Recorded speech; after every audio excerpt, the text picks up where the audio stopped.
Bayan, ilang lugar sa Luzon, lalo na sa Bicol Region, ang nakararanas ng mga pag-ulang dala ng Bagyong Ada. May dala rin itong malakas na hangin, kaya't isinailalim na ang mga lugar na ito sa Tropical Wind Signal number 2. Kumuha tayo ng update sa bagyo mula kay Pag-asa Weather Specialist Veronica Torres. Magandang tanghali po. Magandang araw po sa inyo at sa ating mga taga-subaybay sa PTV4. Ngayong araw may minomonitor tayong bagyo sa loob na ating Philippine Area of Responsibility. Ito ay nasa may tropical storm category at may local name na Ada.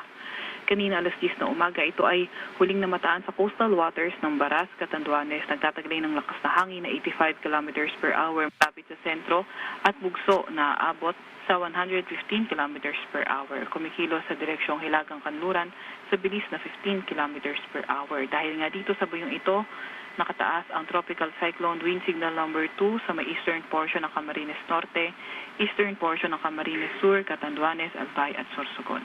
Pati na rin sa Northern Samar. Signal number 1 naman sa eastern portion ng Quezon, kabilang ng Polillo Islands, Marinduque, eastern portion ng Romblon, nalalabing bahagi ng Camarines Norte, nalalabing bahagi ng Camarines Sur, Masbate, eastern Samar, Bilira, northern portion ng Leyte, at ang northern portion ng Cebu, kabilang na ang Bantayan Islands.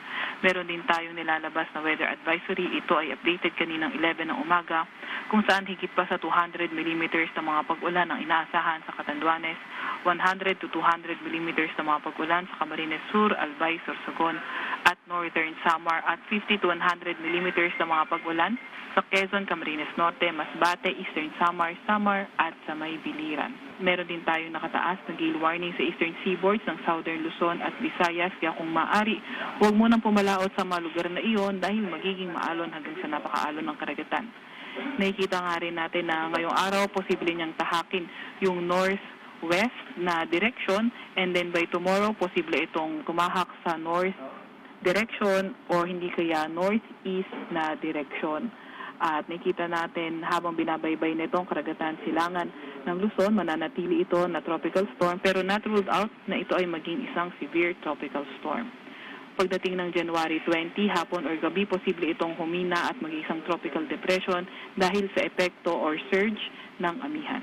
At yan nga muna ang pinakahuli sa lagay na ating panahon. Mula sa Weather Forecasting Center ng Pag-asa, Veronica Torres. Maraming salamat Pag-asa Weather Specialist Veronica Torres.